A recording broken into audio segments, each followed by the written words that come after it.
This is Culture, Communication, and Brand Moments with Shelby Joe Long, the show that takes you around the world to share interviews with some of the most successful and relevant people on the planet, hear their stories, and get the most important business lessons they have learned on their road to success, and get exclusive advice on how to implement their success into your life and business. Culture, Communication, and Brand Moments is brought to you by the Strategic Advisor Board and your host, Shelby Joe Long. Hi, Shelby Joe Long here, Senior Vice President of the Strategic Advisor Board. Love hosting podcasts, and especially when I have the opportunity to talk to genius entrepreneurs, people that have created businesses out of their expertise with hopes to influence the world, to educate others, and to just live their passion. And it's so fun to listen to these stories to inspire you to think about your expertise in a different way. And it sure helps me. So today is no exception.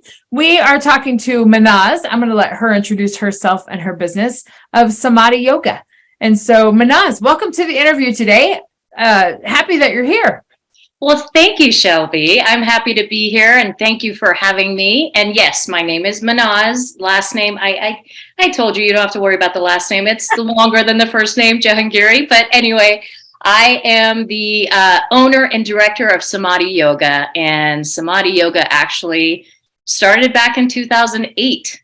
So I started out as brick and mortar yoga studio, opened a second one around 2015, and actually closed them both. So 2018 is when I needed to take a break. My internal compass was saying, you need to just take a step back, consciously, totally at a choice, and redirect where I want to go.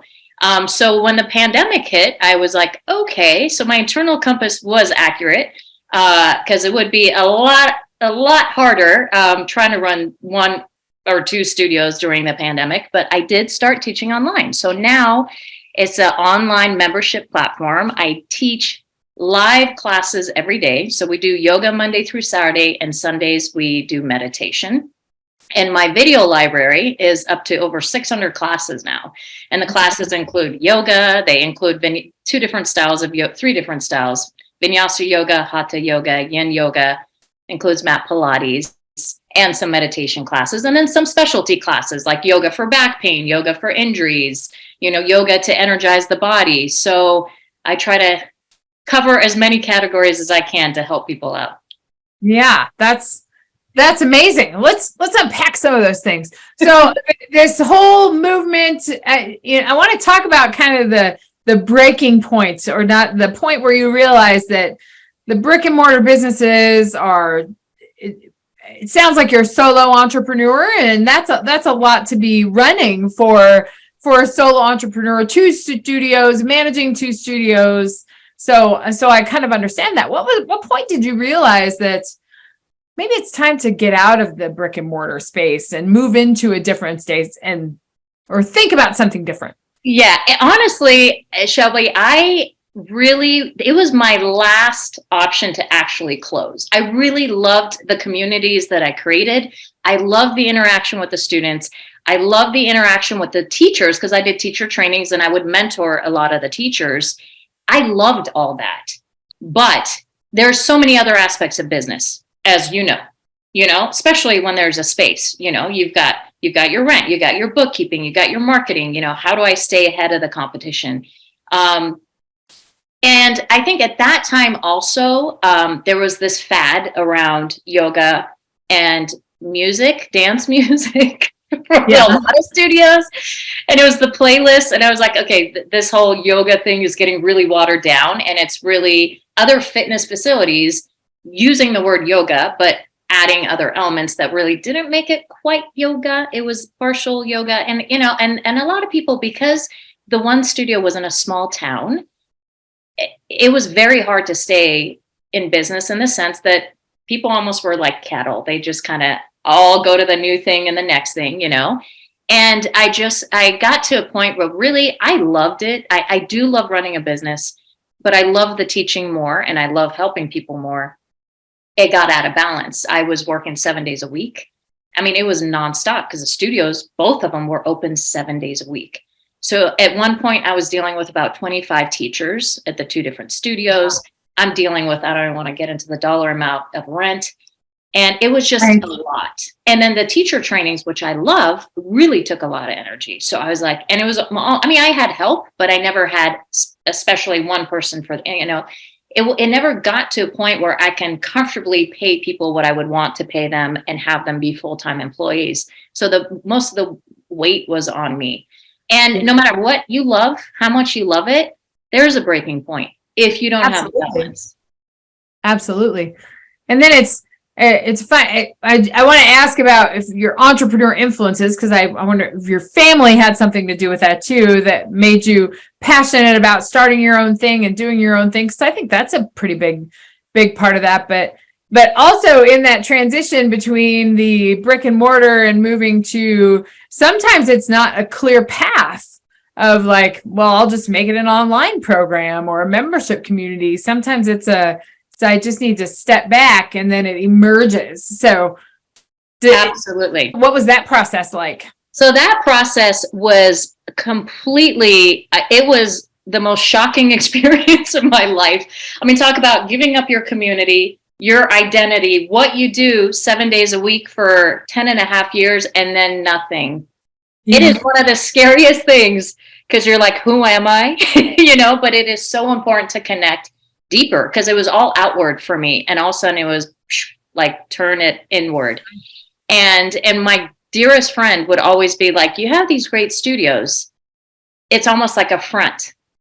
But now it's just me with the online membership. So it did not happen. It did happen naturally. It was not what I thought would happen the way it would happen. Years back when I had the studio, I was always thinking about what else could I do, right? Creatively, you do that as a business owner. Mm-hmm. And that's the fun part. And I always had in the back of my mind, I would love to do an online something, but I never had the time, or really it was the time to really invest in that part. So when the pandemic hit, and prior to pandemic, I wrote a book. I wrote my first book, Finding Home. And I didn't know what I was doing. I'm like, I'm just going to write a book because one of my students is a writer and a publisher. And he's like, you need to you have too much knowledge, put it in a book, just do it. And I did. And it was almost like therapy for me. And just to tell our audience, it was just recently published. Yes. So that first one was actually came out pre-pandemic, February 2020. Okay. Yeah. Then I was given the idea of doing a journal, like a journal, a self-help, self-guided journal. So when I went to do that, I actually redid that first book. So now it's a second edition of Finding Home with additional chapters, and it really correlates with this Finding Home journal. So they kind of go together. So that was just recently, November, really, but we launched it in February, which was just a couple of weeks ago. We officially launched that book. But yeah, so that transition was hard. Didn't know what I was supposed to do. I had all this genius and talent, and I was like, now how am I going to get it to people? So I did some workshops in Mexico City. I did a workshop in, nearby, but it still wasn't clear until the pandemic hit. And I knew people were starting to go online, but it still didn't trigger because I was like, everybody's going online. Why would I do what everybody's doing? And my good friend was like, but you're you, and they're doing their thing. You do your thing.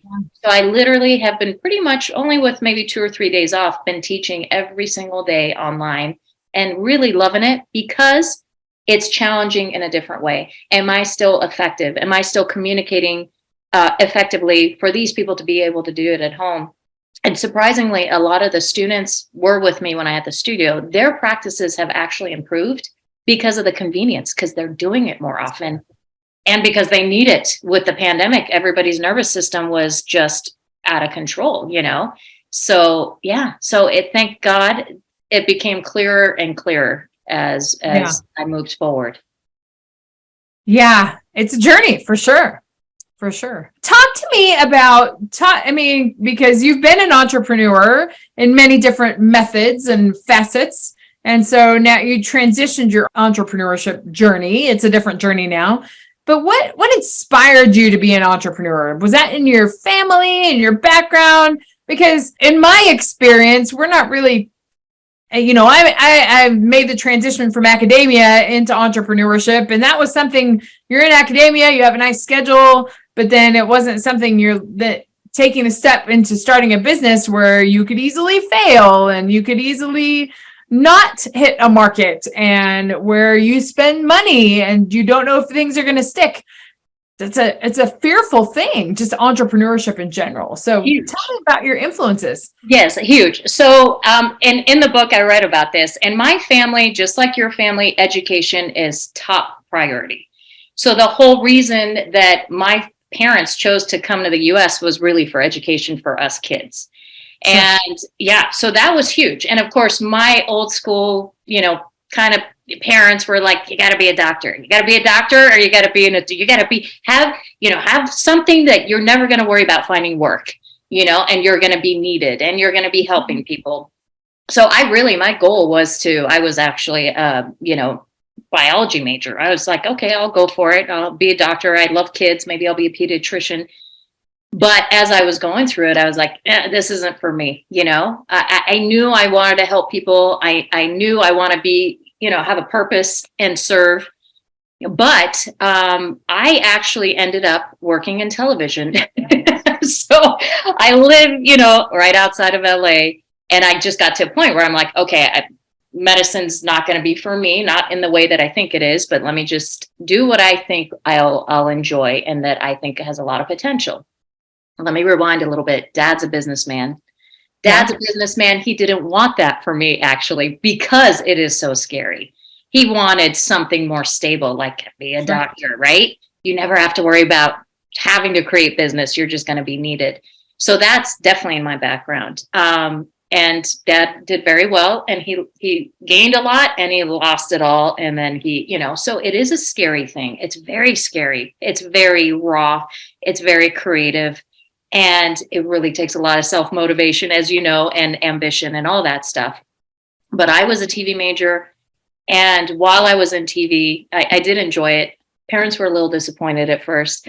But while I was in it, I got into yoga and I needed some kind of way to manage my stress. And I got into it and I'm like, there's something about this that I really like. Sure. And my boss at the time and my brother were like, why aren't you teaching? If you love it so much, why aren't you teach? So I kept my job in TV because I liked it, started teaching. But I knew I wasn't going to be in TV forever. I knew ultimately I'm going to do my own thing because there's 4 kids in my family. We're all very independent, very, we don't follow the herd, we're not eccentric. We just are independent thinkers. And so I knew, I'm like, I'm going to end up somewhere doing my own thing. Don't know what it's going to be. But once I started teaching, it got more and more clear. And basically working in TV and working at the yoga studio I was working at simultaneously, it got to a point where I said, why am I doing this for someone else? I think it's time for me to do my own thing. So that really propelled me. And unfortunately, sometimes, unfortunately and fortunately, we get propelled when things are not going well, right? And it got to a point where I was like, I'm not happy doing this anymore. I'm not really contributing to society working in television, game shows, specifically game shows. And it was fun and it was great, but I was like, what am I doing? And then the yoga, I was like, I know I'm good at this. I know I can teach effectively and do well and help people, but do I really want to be doing it for somebody else? No, I think I need to do my own show. Yeah. Yeah. And now it is a show. So it is. I know. I was like, sorry for using that word, but yes, and talk about being vulnerable and having to be out in front of people. And I think the transition from the retail brick and mortar and then to online, that's why it's a little bit, whatever, it's give and take. What's easier? None of it is easy. But again, like mentioned to you before we started recording, I said, my friend, he'd be like, you open these beautiful studios, yet you're an effective teacher on your own, like show more of that. You don't need to worry about the fluff, and now being online, it's just me. There's no beautiful studio to show. It's just about really connecting, being intimate with each of the students and being effective with each student, which was my goal with the studios, but it was just a few more heavy weights that I had to carry in the meantime. And now I'm like, oh, I don't have to carry that. I can just focus on this. This is amazing. But of course, its own challenges as well. Sure. Absolutely. Well, and I think it ties to just, I think such an important thing is that people might not necessarily be seeking yoga, but they connect with you and your brand and your passion and your expertise. They connect with how you display it, how you talk about it. It has everything to do with your brand and how you connect with others. And you don't necessarily need the fancy studio. You just need you inspiring them. So I think that really speaks to the idea of brand. So yeah, and talk about feeling vulnerable. And even though people are like, how do you teach not being in the same room? I'm like, it's actually more intimate. You're in each other's homes. They're taking me on their family vacations with them. I'm taking them on my trips with, so it's like, it's a whole different connection. And they're telling me why they're not showing up for the live class. Like, I know about them, they know about me. It's a lot more intimate and I think effective in its own way. Yeah, Absolutely. Well, speaking of vacation, and this is a work vacation for you, tell us what you have coming up. It's in March, isn't it? March or April? It's actually first week of May. So first week of May. And maybe I'm looking outside at the snow and I'm like, I kind of want to go where this retreat is. Tell us about this retreat that you're doing. Yes, I'm so excited. I'm having my first kind of, destination retreat in Kauai, the Garden Island of Hawaii, my favorite island in Hawaii, the greenest, and first week of May.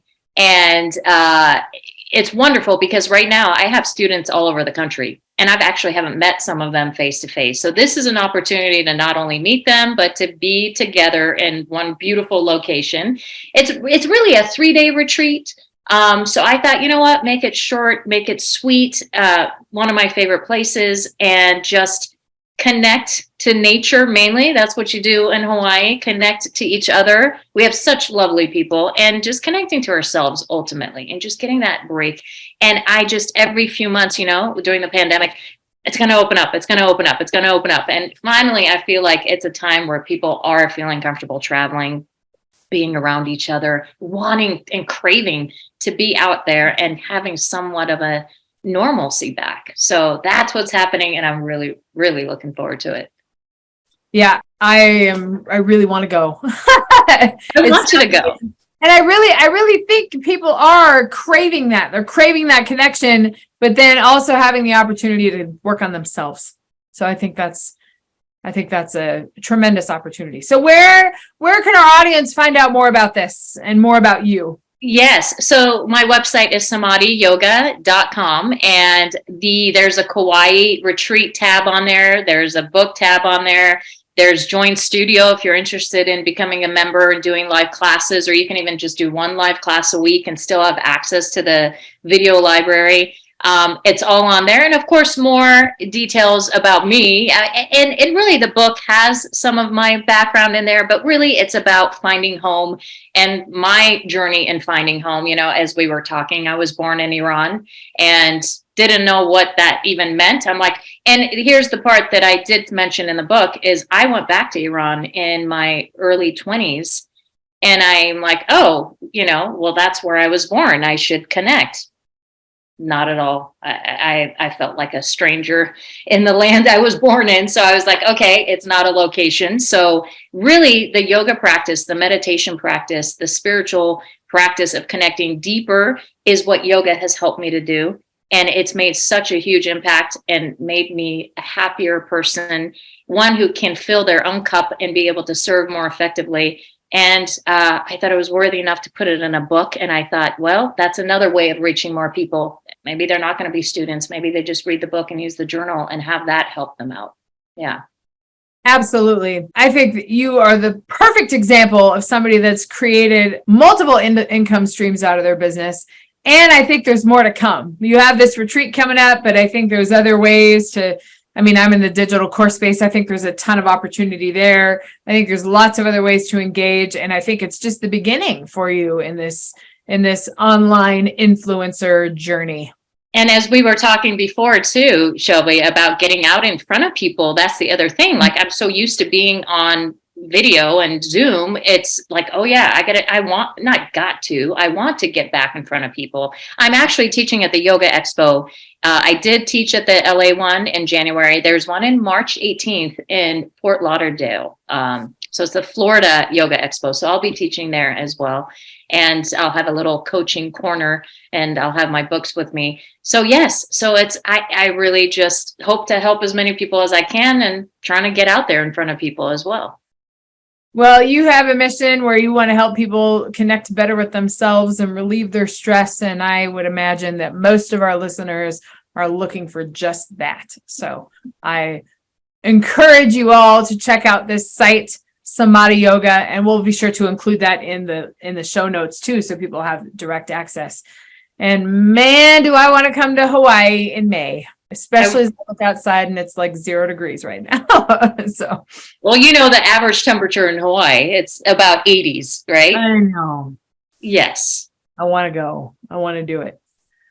Hawaii, and to be able to connect with others and to connect with myself and give myself that time. So I think as entrepreneurs, we also maybe don't step back and give ourselves enough time for ourselves to rejuvenate and to prepare and to be in our space and to actually be able to show up to our fullest ability. And we can if we recharge a little bit. And I believe being an entrepreneur, I think a very strong, it's an area that we kind of gloss over, but it's such an important part of being a business owner is the creativity. And creativity really comes from stillness and silence. It doesn't come while you're busy and noisy. Maybe you might get glimpses of it, but really the creativity that feels right, that comes from your intuition, that's the stuff you want to be led by, I believe, in my experience with a business. It's got to feel right, the timing, and you got to tune into that universe and the energy and how things are working for you. And I think taking a break, and here's the other thing too. When I owned the brick and mortar, there was no taking breaks. Right. And there's burnout. Clearly, 10 and a half years working 7 days a week, you're going to burn out. So, yep. And now I love that I have more space to create and to be more tuned into what's happening right in front of me and not having to worry about staying competitive. I mean, you have to as a business person, but at the same time, when that's a big driving force, you get lost in it. Absolutely. And you're doing stuff that is really not necessarily what's true to you and what you think feels right or is right. Yeah. Absolutely. Well, I think that's a great piece of advice for entrepreneurs, is to make sure that you create space so you can stay in your creative zone. But what else would you say to entrepreneurs out there or potential entrepreneurs that are thinking about transitioning their genius into an income stream? I would say, I think the first step is to really, have courage. Courage is not the lack of fear. It's facing fear and moving forward with that fear. And use the fear to your benefit. Stay alert, stay aware. How can you improve? How can you reach the people you want? But at the same time, really staying true to you and being vulnerable. I think that's the part that I really, had a hard time with, was just being very vulnerable, Sure. and doing things so genuinely that that it feels right for you. And really having that joy in what you do, that presence in what you do. And if you have it and you're really honest with it daily, it's going to attract the right energy to you, the right students, the right audience, the right whoever. The more true you can be. And as you and I were talking too, Shelby, we're like, it's the things we didn't want to talk about that's not secret. They're not, but things that you don't necessarily want to talk about. But those are the things that make you unique and vulnerable and relatable. People want to relate to you. That's why I don't like pictures. If you know me well, I really don't like pictures. I'll do it for educational purposes. But nowadays you look at like yoga pictures and you see handstands and headstands and these, and I'm like, that's not going to relate to my audience. I don't want you to do yoga because one day you want to do a handstand. That's not the goal of yoga. Go to the music places where they blast their music and they're doing handstands in their first class if you want to injure yourself, So it's really just be true to you, and really connect to yourself. Don't worry about, everybody else. Like, connect to yourself deeper, even in business. Connect to yourself. Absolutely. Be true to yourself. Be vulnerable as much as it's comfortable. You can't force it either. You can't force things. So, and not making decisions out of fear. Really let the fear pass and make your decision from that silent place where, no, that feels right to me. This is what I need to do. I said a lot of things. I don't know if I pinpointed one thing. Well, I think there's a lot in there, but I talk about this in my book too. The intuition is so key because it's what you feel, and you're going to connect with people on feeling and be relatable to people on feeling and telling your story and being vulnerable. And that's where it starts, especially when you're putting together a business that is around your passion. So, and surrounding yourself with the right people, not necessarily smarts. You can find many smart people out there. They got to feel right. Yep. And I have to say, there's a famous designer, her name, I think it's Eileen Fisher, and I probably shouldn't name drop, but I was watching a talk with her, and she's, extremely successful, trying to find this was like a year ago, a new CEO. And she said, it's not even about their resume. Yes, of course, I want them to have certain things. She goes, it's how it feels, how I connect to this person, that genuine connection, and trusting that. Because I wanted to help people. I would hire teachers because I'm like, oh, they really want to help. But I wasn't listening to my gut enough, and every time that I wasn't sure, it was always right. Yeah. But you got to be quiet and listen to it. If you're too busy or too noisy, you're not going to hear it. You're going to miss it. Absolutely. Yeah. Well, this has been such a delightful interview today. Many inspiring thoughts for our listeners about starting a business and not being afraid. And I like that idea of courage. And courage is not the lack of fear. Courage is facing it head on and understanding that that's a part of the process. And I think that's an important thing to remember as an entrepreneur. So absolutely. I thank you again for providing us your story. We will have a link to your book and your website, and make sure that we promote your Hawaii weekend that's going on. And you have inspired our listeners multiple times with how they can think about their genius and their passion in a different way. So thank you again for coming on the podcast today. Thank you for having me. And I love talking to you. And that's why I think I say so much, because you energize me as well, Shelby. Well, that's what we need to hear. People need to hear the conversations. It's always fun. That's where you get the real, genuine advice. It's not the surface level. It's the genuine stuff. So, and listeners out there, I hope that you were inspired to think about your genius in a different way and to not be afraid to start a business, get your ideas out there in the world, and create a business out of your genius. See you next time. Thanks for listening to Culture, Communication, and Brand Moments with your host, Shelby Jo Long. Please leave your feedback and visit strategicadvisorboard.com to get the latest and greatest business advisement on the planet. Follow us on social media for updates, and we will see you on the next episode.